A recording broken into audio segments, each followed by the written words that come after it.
okay? The thing is, you can see that sellers are very robust on a level. There's a lot of sellers on this resistance level.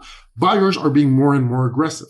So what usually happens, and it's not always the case, is in a ascending triangle, so a triangle that's going up, buyers will win at one point, and the sellers are going to be completely executed. They're going to sell whatever they want to sell, and buyers are going to push the price higher, and then the price will explode in this direction.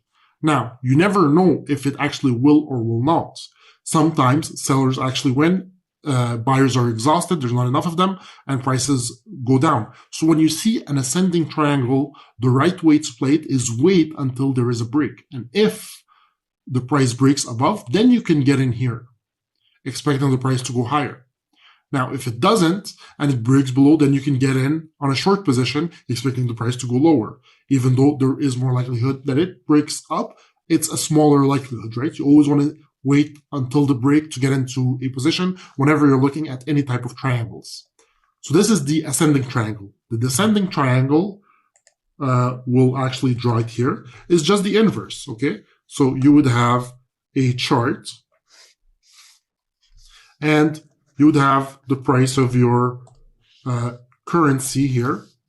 That's basically going down in a way, and it's hitting a level, and then it's going back up, and it's hitting back the same level, going back up, hitting back the same level, going back up. And you can see here that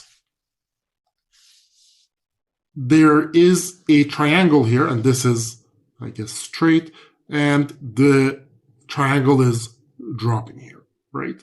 So the price is getting wedged here, and at one point, it's gonna break. Now, it could break either way, but it's more likelihood in a descending triangle that it breaks down.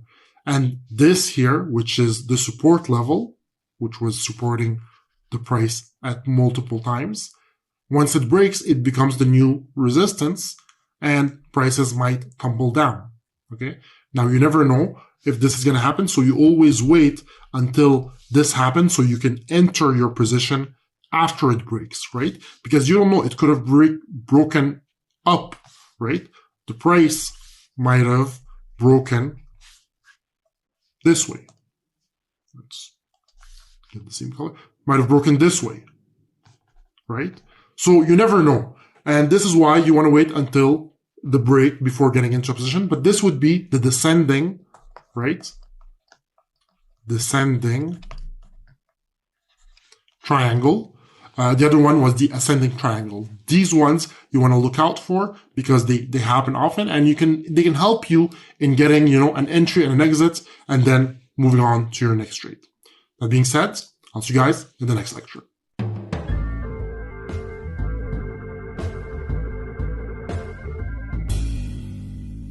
In this lecture, we're going to be looking at symmetrical triangles.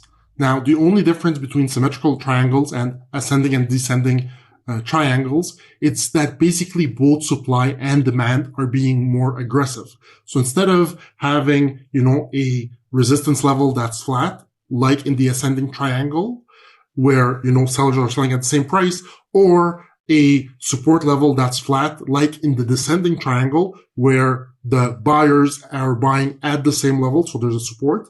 In this situation, both buyers and sellers are being more and more aggressive in their prices. So as you see here, you can have something that's going up, and then sellers are, coming in, pushing prices lower. Then buyers are coming in, pushing it higher. Sellers coming in, pushing it lower. Buyers coming in, pushing it higher.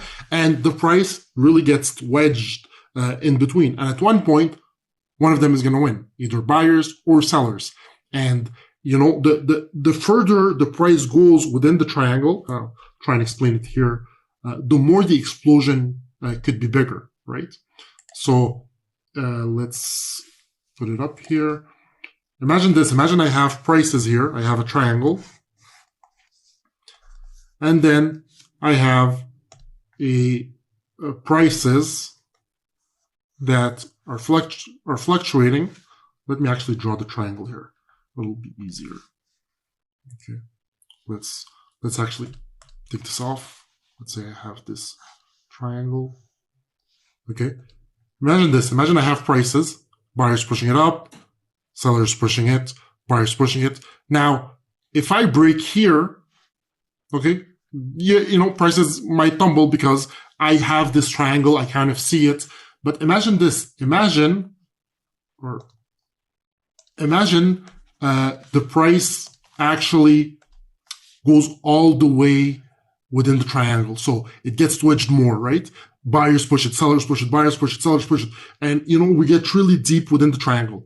Once somebody wins, either the buyers or the sellers win, so the explosion is going to be way bigger than if we broke somewhere around here or around here. So the further we go within a triangle, the bigger the explosion could be. So this is what we would call a symmetrical triangle. It's basically a triangle where both supply and demand are being more and more aggressive. You can't truly know which way it's going to break. So you always wait until the break happens as a confirmation, and then you can enter your position in that same direction. That being said, this is symmetrical triangles, and I'll see you guys in the next lecture.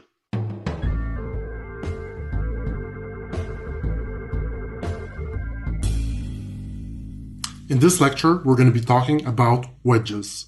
So again, wedges are another type of triangles. And you know what? For me, I see all of them in the same way, right? I don't remember, oh, this one is a wedge, this one is a symmetrical, this one is because it's all the same thing. It tells me something about supply and demand. And this is why I really like these chart patterns that have to do with triangles.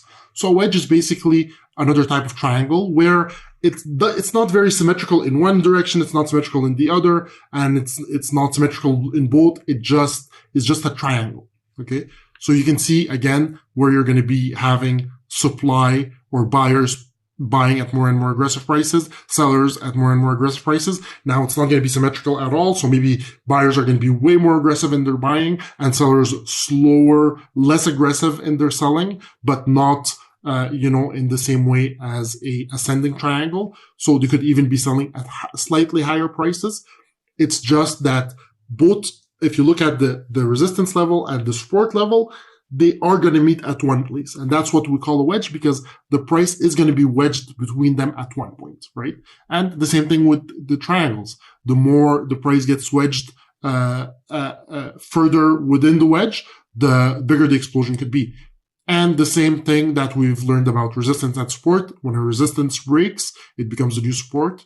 And when the support breaks, it becomes the new resistance. Okay. So these are wedges. You'll see different type of wedges. Again, here in this situation, buyers were way more aggressive and sellers, fluctuated a bit. So you are going to often see these type of patterns, and these are the patterns that I like the most. The reason why I really like these triangle patterns, and I show a lot of them, is because